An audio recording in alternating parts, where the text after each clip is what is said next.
Salutations, everyone, again, and welcome to our third and final episode of LitPod. Oh, we were last. A short podcast series about literature. Leave the best for last. And stuff.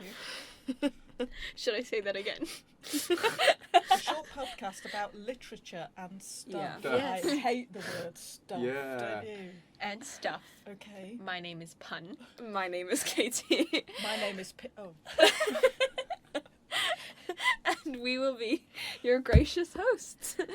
Today Gracious. we are joined by the magnificent Mrs Pearce and sophisticated Mr Spreyer for episode 3, Reading and Accessibility. We'll be discussing, along the lines of, the socio-political and economic aspects concerning access to literature. And pirates, maybe. Aha. Aha. Okay, before we begin, can you both tell us a little bit about yourselves? Okay. And my name is Mrs Pearce. I'm a geography teacher in the senior school at Rugby. Oh, really? Yeah, it's a really great subject. Very few people are choosing to do it this year, which is a big mistake, I think. Anyway, there we are. In my previous life, I have been a daughter, a sister, a granddaughter. I have been to school. I've done A-levels. I did really badly at my A-levels, really badly. So much so that I couldn't go to university to start off with, but then I studied law. Whilst I was working, I became a lawyer, and then I got bored after 20 years and decided to become a teacher. And I decided to do a geography degree and to teach geography. And the rest is History. but not. It's geography. Ah. That's Thank you. a good one. Thank you very much. Thank you. The rest is geography Or politics. or politics. Oh, we could, yeah. Yeah. Sorry, Mr Spreyer. Hello. Hello, sir. Hi. Hi. So I'm Mr You're Spreyer. loud, aren't you? I was being really You were really quiet. Yeah. Yeah. That's Being most quiet. subtle. That's why I was looking around. I was wondering if this thing, what's it called, iPad, recorded the kind of. Anyway, hi. I'm Tom Spreyer, Mr Spreyer. I am one of the deputy heads here, and really a bit of a history and politics teacher. My background is. What is my background? I went to school, went to university, studied history and politics. Started a PhD at the same time as doing lots and lots and lots of rock climbing and mountaineering. I was very addicted to two things. When I was young, I was addicted to the history of political theory and going rock climbing. Yeah. And I was doing both of those, and then my stepdad had a brain tumour and died, and that kind of that kind of rocked me quite a lot in terms of both of them. I dropped out of the PhD. Got into rope access, which is effectively abseiling, sliding down ropes, and window cleaning. Clean bird poo off lots of power stations and things like that. Guano. Yeah, exactly. Yes. Some of the more interesting things I did was I put some of the windows in the Gherkin building in London, and I once cleaned the ceiling of the Bank of England, which is a very nice Wow. ceiling with this strange long Hoover thing. Nice. And then after Did you hoover up any money? Unfortunately not, no. It had all been quantitatively eased. Yeah. You see, being teachers, we make terrible jokes that we think make us sound intelligent, but it just involves using words. Yeah. In the wrong order often. Yeah. And then what did I do? And then I decided to train to be a teacher. Training to be a teacher, as Mrs Pearce will concur, is sometimes a bit boring. You have to write essays on all sorts of strange things. Mr. Miller told us. Yeah. Yeah, I was writing such an essay one It's day, definitely boring. and I found myself staring at this website about rock climbing, which I read, and there was a banner ad along the top advertising from the British Antarctic Survey saying that they needed experienced mountaineers to be guides to look after scientists in Antarctica. And rather than writing an essay about the theory of formative assessment or some of the sort of stuff that actually now at the age of 43 I think is interesting, at the age of 24 or something I thought was pretty dull, so I started filling in this form, and before I knew it I was living in Antarctica for 18 months, actually reading quite a lot of books. Wow. Which was interesting. Did that, came back from Antarctica, and then in a circuitous roundabout way found myself as a history teacher. And here we are. Wow. The rest is history, politics, here we geography, and many other things. Many Yeah. things, so yes, indeed. That is impressive. That is Training to weird. be a teacher is quite dull, isn't it? Yeah, it's a problem, I think. But whereas now I love it. Yeah. The theory Yeah. of teaching. And I think teacher training has improved, but yeah, I think there's probably a long way to go. Yeah. You don't want to know about this, do you? No, you don't. No. Carry on. Carry on. Ask us another question. Well, it does sound interesting. Yeah, well, it's not really. Shall we start with our first question? Should literature be free? I didn't do any research. Well, it's an interesting fine. question Just your because thoughts. some literature is free. Yeah. So, I mean, if only we had a lawyer here. But the laws of copyright don't extend indefinitely, do they? Yeah. No, they don't. So, a lot of classics, Jane Austen, Tolstoy, Dostoevsky, those sorts of things, you can download them for free on Kindles, can't you? Yeah. And even before Kindles came along, in the sort of cheap bookshops of England, you could buy those kind of books for £1, just the cost of the paper, whereas, a novel that had just come out would cost 10 times that. So, I think it's an interesting question. Are you suggesting that academic literature should be free, or any literature? Any literature. Because academic literature is slightly different, isn't it? In that people are researching and often doing their doctorates while they're researching, or are doctors when they're researching, and will be sponsored by people to complete it. Therefore, they might think it's appropriate that they should charge for that. And their universities and their employers might think that they should charge for their research. Yeah. But I'm not sure. I think they probably should. There's got to be a quid pro quo somewhere, hasn't there? Is there a difference between literature and other art forms? Music, for example? Music, do you remember was it the Beatles soundtracks and Michael Jackson's... He bought them at one point. He didn't bought them all. Yeah. So they become, after a period of time, unless you have bought your own music, they become free for people. So, I didn't know that. I think Taylor Swift had to. Yes. She had to remake her first She album. did. She re-recorded it because she Yeah. didn't own it anymore. There was a Yeah. strange legal thing, wasn't there? Yeah. Yeah. I think there's an interesting conundrum between us as consumers of art. We like the idea that it's free and we can experience it, and it's not a commodity, if you like. But then you have to bear a thought for the people trying to make it. Yeah. Yeah. And exactly. it's quite difficult to choose to spend your life making art when you could have a job that makes more money Yeah. if you've got to live on the breadline to do it. Yeah. And a lot of us complain about the fact that the high arts especially are the preserve of the upper classes, that people from the very top end of society in England are very overrepresented in terms of opera singers and classical musicians and so on, and some people say that's not fair, but there's a reason why those people are making that art, because the poor people can't afford to, and the reason they can't afford to is because you don't get paid properly, and the way you'd get paid is by people like us paying for it. So I can see that there is an argument for us to have to pay. Yeah. and it's quite, if you were going to pay for a book, you're not just paying the author, are you? There's publishing. There's publishers, editing, there's publishing, you're paying publishing houses, the actual physical creation of the book as well. These people need to be paid, I would think, along the line. So I think it's fair to say that the reality is that I think we have to pay for literature and for art. Whether we agree with that, of course, is another question, but I think we do have to pay for it. Yeah. Plus, Yeah, it provides motivation for people to create these kinds of things. Because it's like, if we use the same argument with like vaccines, for example, then if we make vaccines free, then the pharmaceutical companies will have no incentive to develop these vaccines. And R&D is very expensive, so Indeed. you can see why you would have to pay for your vaccines. Yeah. But if we say that people must pay for literature, if we look at it in terms of education and access to education, then paying for literature creates this barrier to entry Yeah. for education. Yeah. What do you think of that? I think you always end up paying for education somewhere along the line, don't you?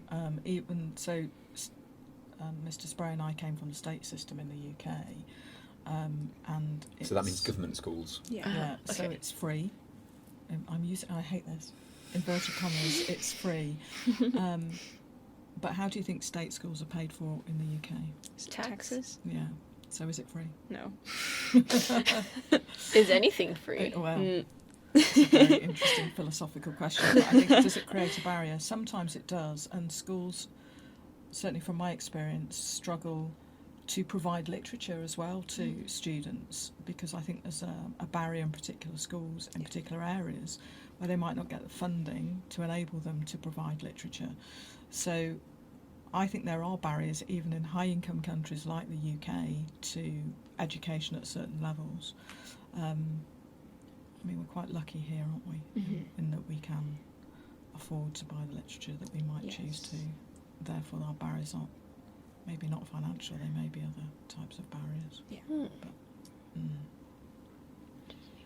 Books are expensive. They are. So if you were to buy a book, would you buy a new book? Do you like buying new books? I prefer secondhand books. Why do you prefer a second-hand one? Well, usually they're cheaper. Yeah. And this is just a personal preference. If I like my books looking well read and used, so it's the same reason I don't use bookmarks. I just like dog ear the pages unless it's somebody else's book that I'm borrowing. Then I obviously use bookmarks. Interesting. Whereas I love a new book. Love the new book smell. Yeah. Yeah. The smell Oh, is I gorgeous. like the I old hate book smell. old book smell is so much better. I think we just do different things. It's like different types of food. Yeah. You know. Yeah. I like it when you have an old book. I think one of the ones I brought in. Where's that Solzhenitsyn? There. That's a book of mine. I don't know where I found it, and it's got. Here you go. J. Ennell of London, April 1974. Oh Bought wow! it, presumably for 2p. Yeah. And I just like those sort of things. I also noticed. That's pre-decimalisation, Yeah. isn't it? Yeah. I've got this. I noticed your copy of Sartre. Yeah, there's something in the front, isn't it? Yeah, Is it to you? it's Oh, to is- me. That's to you, but that's not. Yeah. You're not Sharan Hill. Sharan Hill. No. Sharan Hill. It So that's was interesting. passed on to a philosophy professor Mm. who passed it on to me. Have you read it? Not yet. It's tricky, but it's a really good read. Slow read. Yeah. It's a slow burner.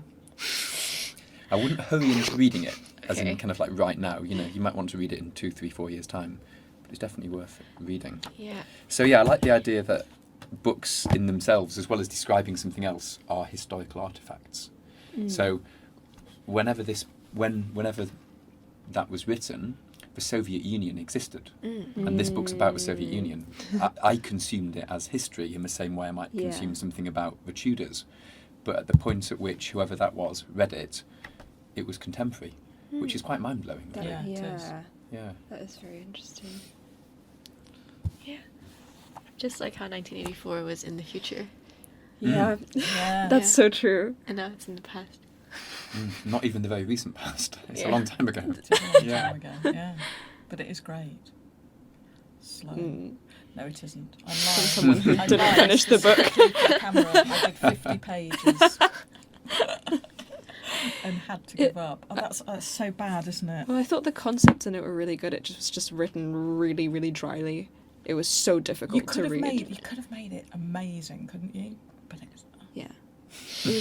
He was so clever. I think he's just bad at writing. You should try some of his other ones. Some of them are really good. There's Yeah. a great one called Keep the Aspidistra Flying. And an aspidistra is, I was just gonna might ask what even that be on was. here, it's a type of kind of boring pot plant that, is it, wouldn't it be great if it was, Yeah, I that would could be have really planned cool. that. Amazing. But mother-in-law's tongue, what Yeah. a great name for a plant. Anyway, it's a book all about someone who desperately doesn't want to conform and get married and get a little house, you know, with the sort of lace curtains, and then through the book realises actually he does, and maybe that's okay, and it's his kind of struggle with individuality. That one's good. And conforming. Yeah, and Down and Out in Paris and London is good as well. But Okay. that one, I think it's just been read and talked about so much by kind of every school child in the English-speaking world. It's just been sort of hacked to death. Yeah. Yeah. Yeah. It's unfortunate. Yeah, I think they've changed the English curriculum now, so that they're gonna read something else instead. Oh, good. Yeah, Good. I think now they're doing Life of Pi. Oh, right. Yeah, yes. actually, that's so true. I heard Yes. about that. Another one for me is Of Mice and Men. Oh, yeah, we read Yeah, that. but like I really Yes. enjoyed it when I read it however many years ago. But every school Yes. child Yeah. has read it and got a copy Everyone of it. ever has And read they it. can tell you, like, and here were the 4 themes, and this is what it's really. And you just think, oh gosh, it's just been chopped up into too many pieces. overanalyzed. And I think Yeah. sometimes you lose. Sometimes it's that ability just to immerse yourself in a book because it's a book. Yeah. Mm. Yes. Because you really enjoy Not just to analyse the it. story Yeah. of the book. Yes. I remember we watched the movie and when Lenny, I think he killed the dog, right? Oh, the Mm. was it the rabbit? The puppy Yeah, the Oh, the puppy. Oh. and a mouse. He's Yes. Yeah, he loves them to death. He doesn't strokes, Yeah. strokes, pets Yeah. them to And death. he Yeah. was like, George, I done a real bad thing. Anyway, Anyway, yeah. That was a really good impression. Well done. thank you. On the stage later. I should have done the production. I know. Yeah. Okay, sorry. So we were talking along the lines of education and people having access to things, which then made them have access to more things or be able to do things that could make them more money. Mm-hmm. So then, can we talk about a meritocracy and what is that? Well, a meritocracy is the idea that people are afforded opportunities and rewards based on merit, based on their own abilities, and that people should have equal access to proving those abilities. So what aspect of meritocracy do you want to explore? I don't know much about it, actually. So, for example, let's take pre-civil rights America. A young black person might have a lot of talent at, I don't know, we're in a music department playing the piano, and a young wealthy white person might have a lot of talent. So at that point, it could theoretically be a meritocracy, but we all know the story. One of them is going to have the opportunity to display that talent and therefore be rewarded and develop it more, and the other one isn't. So a big part of creating a meritocracy is removing the barriers. Now, pre-civil rights America is a really easy place to start because it's just so obvious that there's a discrepancy there. What's perhaps more interesting is and are places in time and space where it looks like there might be a meritocracy, but when you scratch the surface, there kind of isn't. You know, 2022 is a good example. Gender's a good way to look at it. Different parts of the world. You know, there are a lot of places that there could be a meritocracy, and there nearly is, but there sort of isn't at the same time. And it's worth thinking about why that is, and I think what role literature plays in either combating that or reinforcing it. Because you can look at a meritocracy as global. You can look at it as an individual as well. So if you think that everybody in a company is perceived as equal, and yet certainly the country that we come from, there has been a real issue with men being paid more than women who they do exactly the same jobs, but men are paid more than women. So on the surface, as you say, for example with the BBC, everybody thought it was a meritocracy, and then you dig deeper and you go, well, why is that newsreader who's a chap being paid significantly more than a woman who's doing exactly the same job? So I think perhaps striving for it is a good thing, but I think also history and culture and ethics don't necessarily lead to I don't think, is there a pure meritocracy? I don't think so. No. And not writ large. No. I mean, there might be small examples. I think smaller businesses usually run Maybe. by that kind of idea. Yeah, I think like when you become a larger company, it's hard to get rid of the historical biases. Yes. But then also, there are different levels. So there's the economic and legal level, which is, are you discriminating against women or people of colour, or are you paying them less? That's quite easy to prove. It might be hard to uncover, but it's easy to prove. But then the much more interesting and subtle areas are kind of social biases, psychological biases. Is a certain person perceived in a different way by virtue of some aspect of them? And it's much harder to prove, but also it's much harder to assess whether you yourself are biased. And it's I think it's really interesting sometimes to be told that actually you have some biases about this group of people that you perhaps didn't realise. And those kind of social aspects are really challenging, interesting to talk about. There's it's really about film rather than literature, but you can extend it to any type of fiction. There's a test called the Bechdel. The Bechdel The test. Bechdel test. Yeah. The Bechdel test. That's it. Did You're you familiar know with that it? Shrek? Yes. Yeah. Shrek 1 did not pass the Bechdel test. Well, that's it. It's fascinating to then consume any type of fiction, whether it's a film or a book, and see how few pass the test. So few pass the Bechdel test. Yeah, because what is it? The two female characters can't be talking about a man or to a man, and isn't there an extension of it where the two female characters have to be named as well? So it can't just be two extras, just two random people on the street. They've got to actually be named characters, like real characters.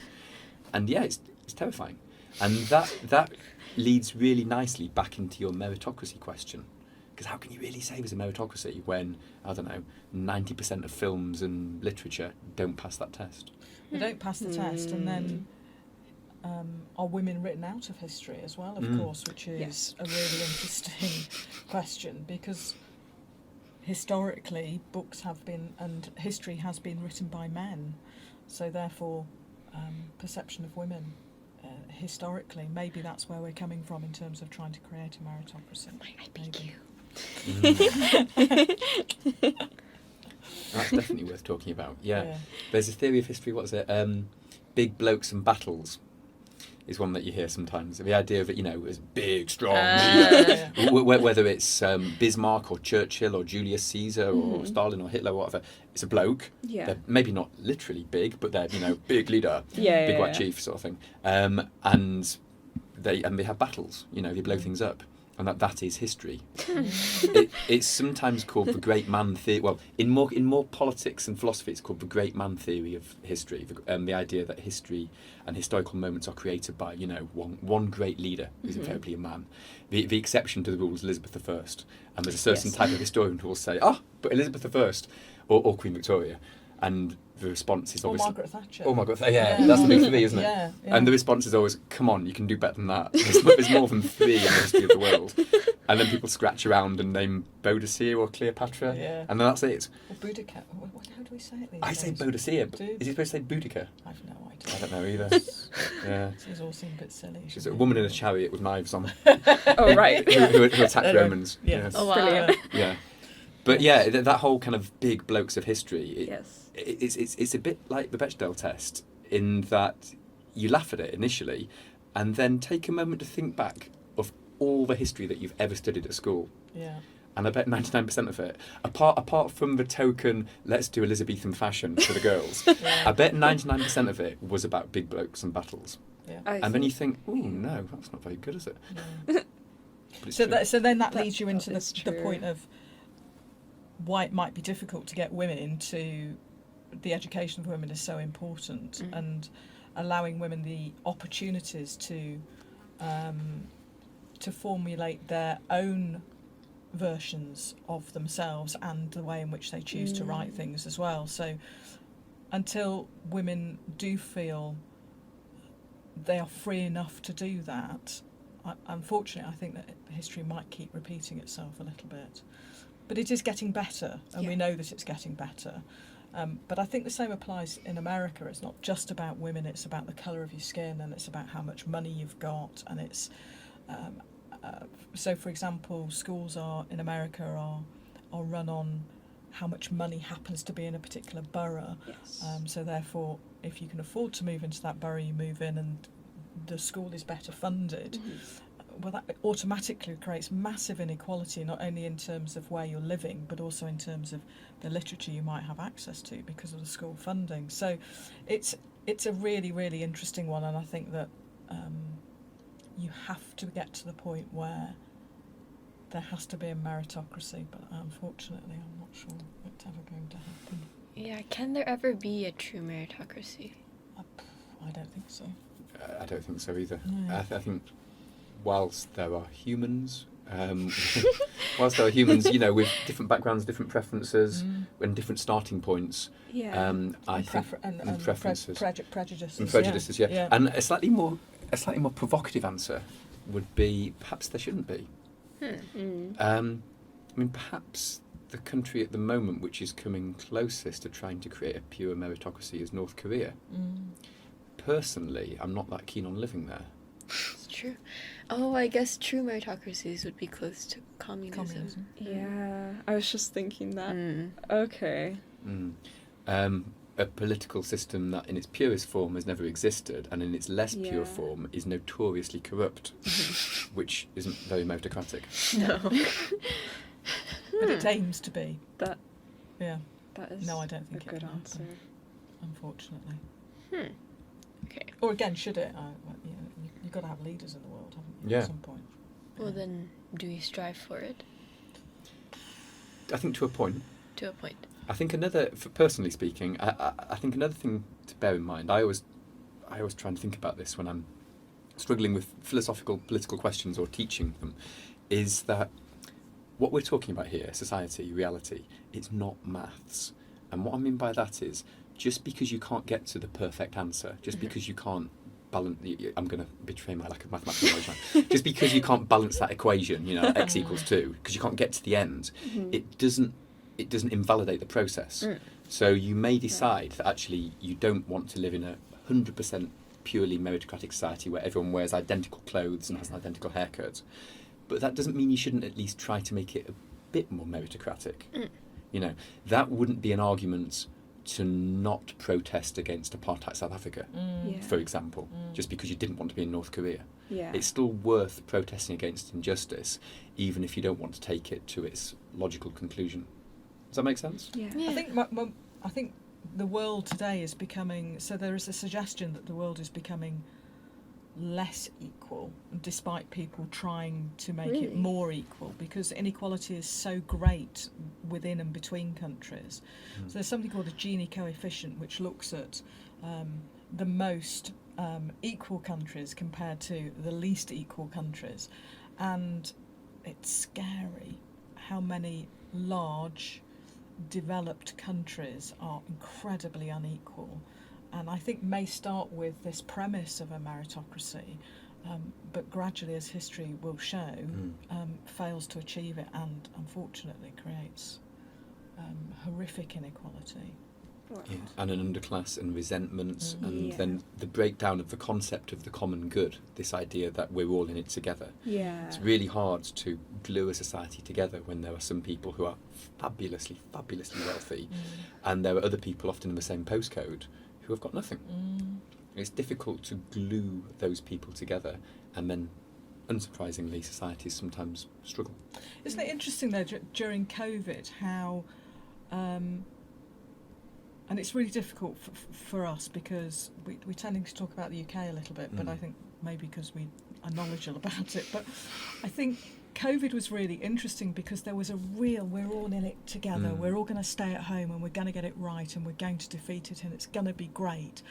And then the people that do have the ability to keep that meritocracy going, it might be said, break the rules that they created in the first place. And therefore that good that you've created of us all in it together, people go, well hang on a minute, how come you're allowed to do that and we're not allowed to do that?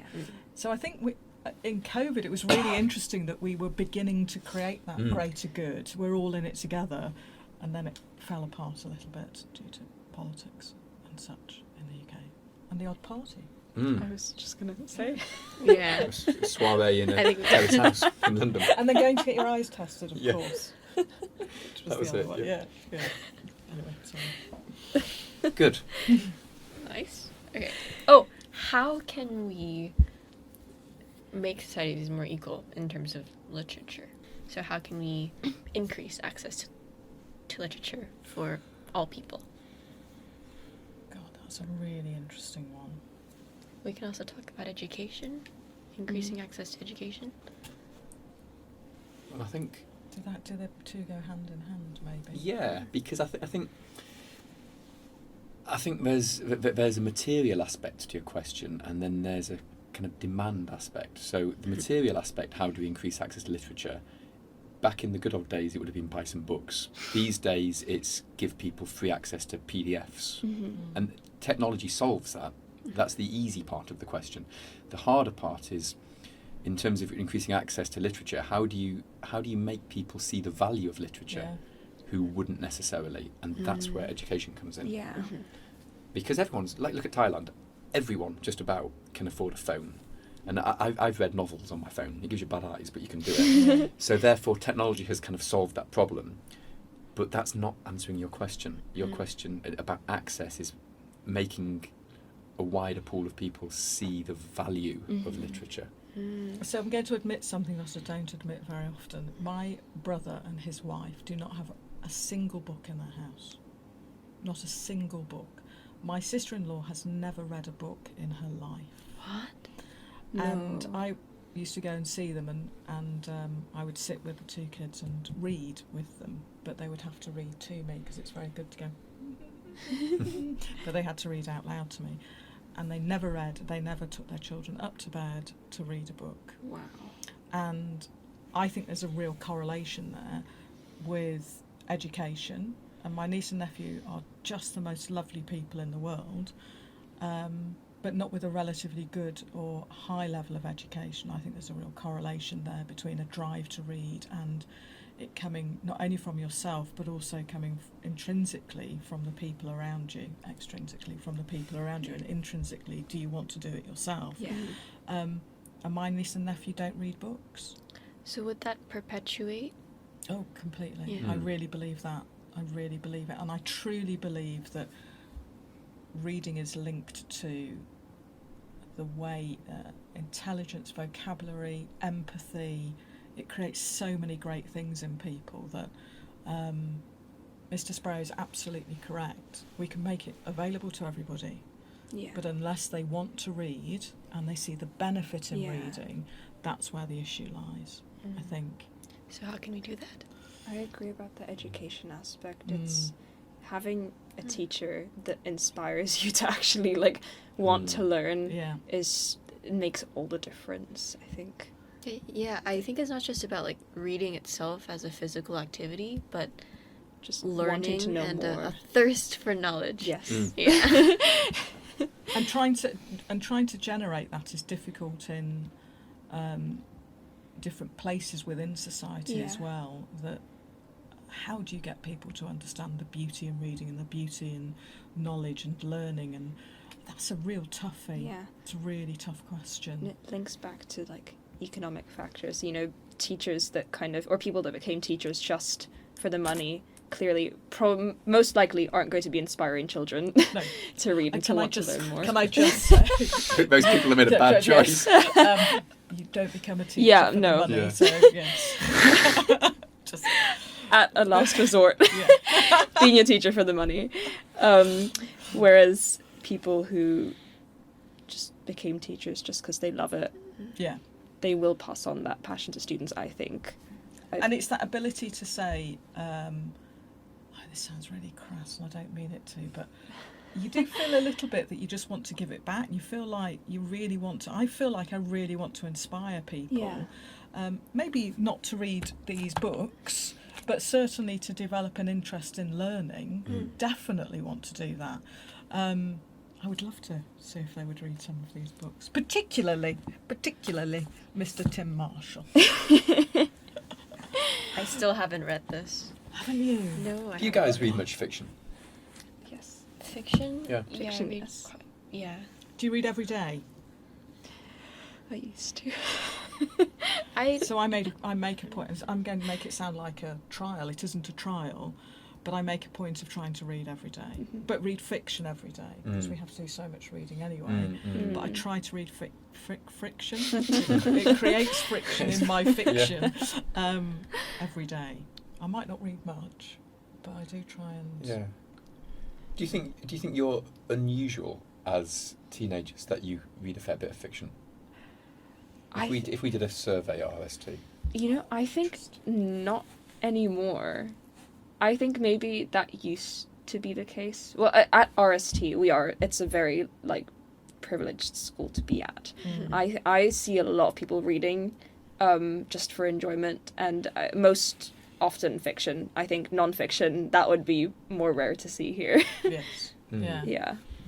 But it's Right. interesting, I was teaching my D block today, and one of my D block students had got a book that she was in the middle of reading. Not in my lesson, obviously. But, So yeah, like an actual kind of library book Yeah. sort of on the Yeah. table. Yeah. That's great, yeah, isn't it? really, really interesting.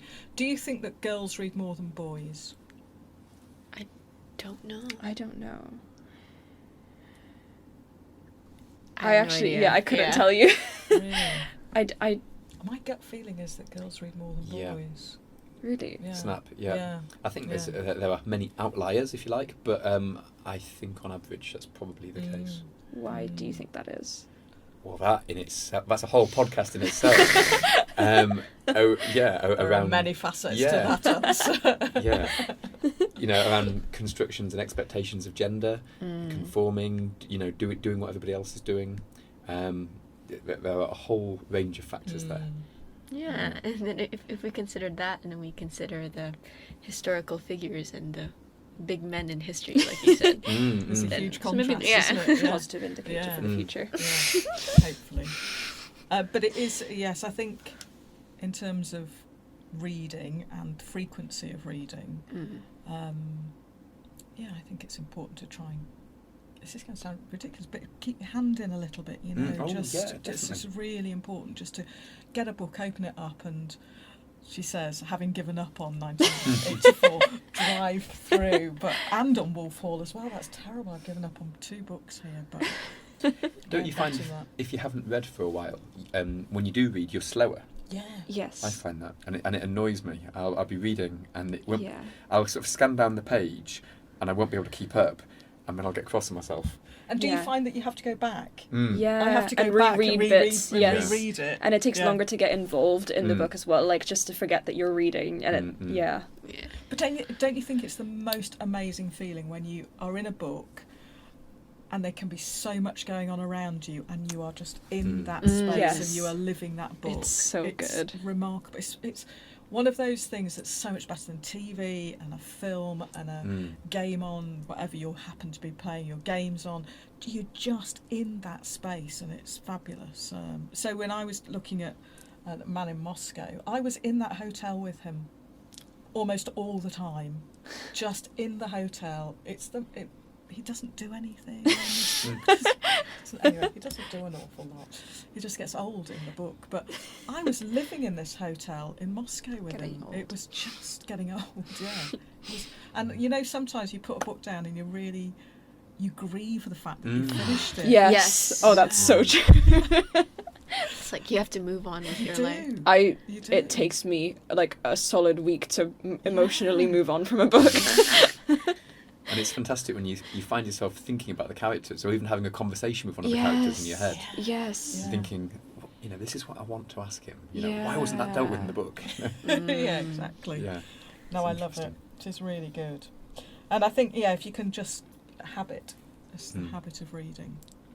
What's your experience with non-fiction, and in contrast to fiction, as like reading for pleasure? My go-to is fiction, because probably we have to read a lot of textbooks and a lot of text anyway. That said, I do like my subject, so therefore I do like reading about it. But I would much prefer to read fiction in my own time. Yeah. I wouldn't choose necessarily to read a geography textbook.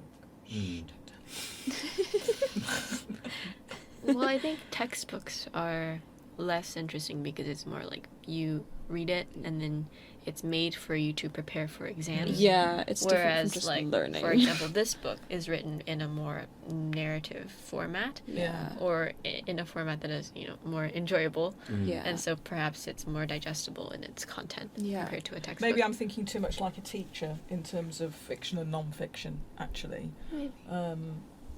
Because I think we just go down that route of non-fiction and it's generally books that we read for a purpose.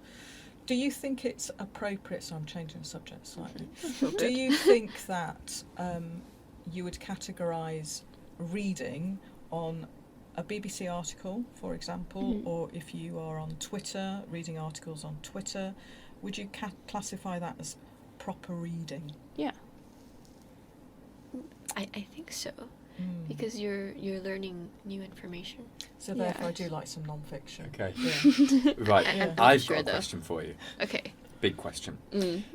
I'm in a society called Culture Club. Culture Club. Culture Club with Mr Burkhill, who unfortunately isn't here anymore, and Mr Stoker and Mr Donaldson. Mm-hmm. And so, as you'll be aware, Mr Burkhill is the tech guy. The other two are English teachers. And it came to pass at one of the meetings of Culture Club. It's called Culture Club because it's a book club, really. Yeah. But we wanted it to be broader than books, so Yes. we occasionally look at podcasts or other Right. things. Anyway, we'd consumed, and I use the word carefully, consumed a book, and we were talking about it. And it came to pass that not one, not two, but three of my compatriots had consumed said book via audiobook. So, I was furious. was it abridged as well? I don't know, I didn't ask. I felt like walking an out. abridged audio book is shocking. I was absolutely furious. And then we had a long discussion about the about the relative kind of value of audiobooks and whether that counted, whether they'd read. Oh, that's interesting. Yeah. So my question is, if you've and you know my views by the use of the word consume, if you've consumed an audiobook, have you read that book? I think it depends what you were doing while you were consuming said audiobook. Yes. Because if you just kind of Sitting on a train. Okay, if you were fully immersed in the content and if you can recall what, like, the learning points of that book, then I think, yes, you have read the book. I think the same goes for if you've, like, looked at the pages of a book and not actually understood or tried to understand the content, then you actually haven't read that book either. So to me, I don't think it's how you consume it, but it's what you do with that content. I guess Yeah. it isn't the physical act of reading. Yeah, but I agree that, like, looking at it from a whole, that's not what the important part of it is. The important part is the knowledge that you gain from it, rather than how you gain that knowledge. Okay, I mean, I'm being a bit playful with the whole being furious thing, but I think there's an interesting question about if you only ever consume audiobooks. Yeah. You could lose the actual skill of reading. Absolutely. And if you lose, and I wonder, it'd be an interesting experiment to do if you had someone who was very, very engaged in really interesting fiction, but only used audiobooks, and someone who read properly, and then you ask them both to write an essay. Would one have better vocabulary than the other? I mean, it's really difficult because, of course, you'd need two identical people, wouldn't you? So it's an impossible test. Yeah. But do you see what I'm driving at? Yeah. Does consuming audiobooks develop the same skills and understanding and empathy and vocabulary and all those things you were describing?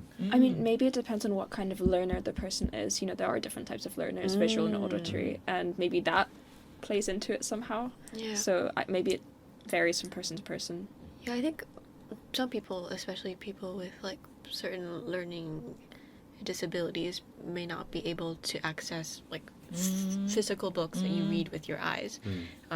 For example, people who are dyslexic will find it harder to read physical books, and that does not in any way show how intelligent they are as a person. So I think it depends on who the person is. Yeah. Pardon? Oh, 1:30. Yeah. Okay. Oh, 5:02. It's time to wrap up. Yeah. Okay. Thank you so much for being here. We didn't talk about... Okay. Yeah, I'm sorry. Emancipation of women. Yeah. Yeah.